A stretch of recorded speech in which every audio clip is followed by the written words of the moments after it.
ರಾಮ ಕಾಡಿಗೆ ಹೊರಟಿರ್ತಾನೆ. ಒಬ್ಬ ಬಡ ಬ್ರಾಹ್ಮಣ ಬರ್ತಾನೆ. ರಾಮ ನೀನ್ ರಾಜ ಆಗ್ತಿ, ನಾಳೆಯಿಂದ ಏನೋ ಫ್ರೀ ಭಾಗ್ಯಗಳು ಅಂತೆಲ್ಲ ಕೆಲವರು ಆಸೆ ಪಡ್ತಾರಲ್ಲ, ಹಾಗೆ ರಾಮರಾಜ್ಯದಲ್ಲಿ ನನ್ ಬಡತನ ಎಲ್ಲ ನೀಗಿಸ್ಕೊಂಡ್ಬಿಡ್ತೀನಿ ಅನ್ಕೊಂಡಿದ್ದೆ ರಾಮ.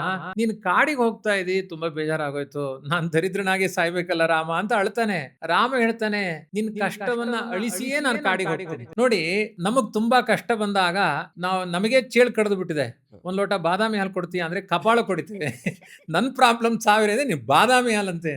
ರಾಮ ಕಾಡಿಗೆ ಹೋಗ್ತಾ ಇದ್ದಾನೆ, ನನ್ ಕಷ್ಟ ರಾಮ ಅಂತ ಹೇಳಿದ್ರೆ, ರಾಮ ಹೇಳ್ತಾನೆ, ವೃದ್ಧ ಬ್ರಾಹ್ಮಣ ನಡು ಬಗ್ಬಿಟ್ಟಿರುತ್ತೆ, ಕೈಯಲ್ಲಿ ಕೋಲ್ ಹಿಡ್ಕೊಂಡಿರ್ತಾನೆ. ಆ ಕೋಲ್ ಎಸಿ, ಎಷ್ಟು ದೂರ ಆ ಕೋಲ್ ಬೀಳುತ್ತೆ ಅಲ್ಲಿಯ ತನಕ ನಿಲ್ಲುವ ಸಮೃದ್ಧವಾದ ಹಾಲು ಕೊಡುವ. ಅವತ್ತೆಲ್ಲ ಹೈನುಗಾರಿಕೆ, ಹಾಲು, ಗೋವು, ಹಸು ಇವುಗಳೆಲ್ಲ ತುಂಬಾ ಸಮೃದ್ಧಿ. ಅವತ್ತು ಅಷ್ಟು ಹಸುಗಳನ್ನ ನಿಂಗೆ ದಾನ ಮಾಡ್ತೀನಿ, ಸುವರ್ಣ ಅಲಂಕೃತವಾದ ಗೋವುಗಳನ್ನ ದಾನ ಮಾಡ್ತೀನಿ. ಆ ಬ್ರಾಹ್ಮಣ ಏನೋ ಸಾಮಾನ್ಯ ಅಲ್ಲ, ಬಡ ಬ್ರಾಹ್ಮಣ, ಆಸೆ ಯಾರಿಗಿರಲ್ಲ ಹೇಳಿ, ತೆಗೆದು ಬಿಸಾಕಿದ 4 ಕಿಲೋಮೀಟರ್ ಬಿಡ್ತು ಹೋಗಿ.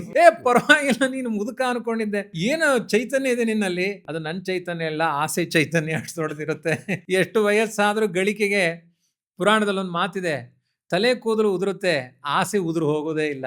ಹಲ್ಲು ಉದುರೋಗುತ್ತೆ, ಆಸೆ ಉದುರಲ್ಲ. ಕೊನೆಯ ತನಕನು ನಿನ್ನ ಬೆಡ್ಡಿಂಗ್ ಬುಡದಲ್ಲಿ ಒಂದಷ್ಟು ಕ್ಯಾಶ್ ಇದೆ ಹೇಳು ಅಂದ್ರೆ, ಸೊಂಟ ಮುರಿದೋಗಿರೋ ಮುದುಕನು ಎದು ಬಿಡ್ತಾನೆ. ನಾಳೆ ಸಾಯ್ಲಿಕ್ಕೆ ತಯಾರಾಗಿರ್ತಾನೆ. ಅದು ಎಷ್ಟು ಮೋಹದ ವಸ್ತುಗಳು. ಕೊನೆಗೆ ತಮಾಷೆ ಮಾಡ್ಲಿಲ್ಲ ರಾಮ, ಅಷ್ಟು ನಿಲ್ಲುವ ಗೋವುಗಳನ್ನ ದಾನ ಮಾಡಿ ಅವನ ಕಣ್ಣೀರು ಒರೆಸಿ ಮುಂದೆ ಹೋಗ್ತಾನೆ.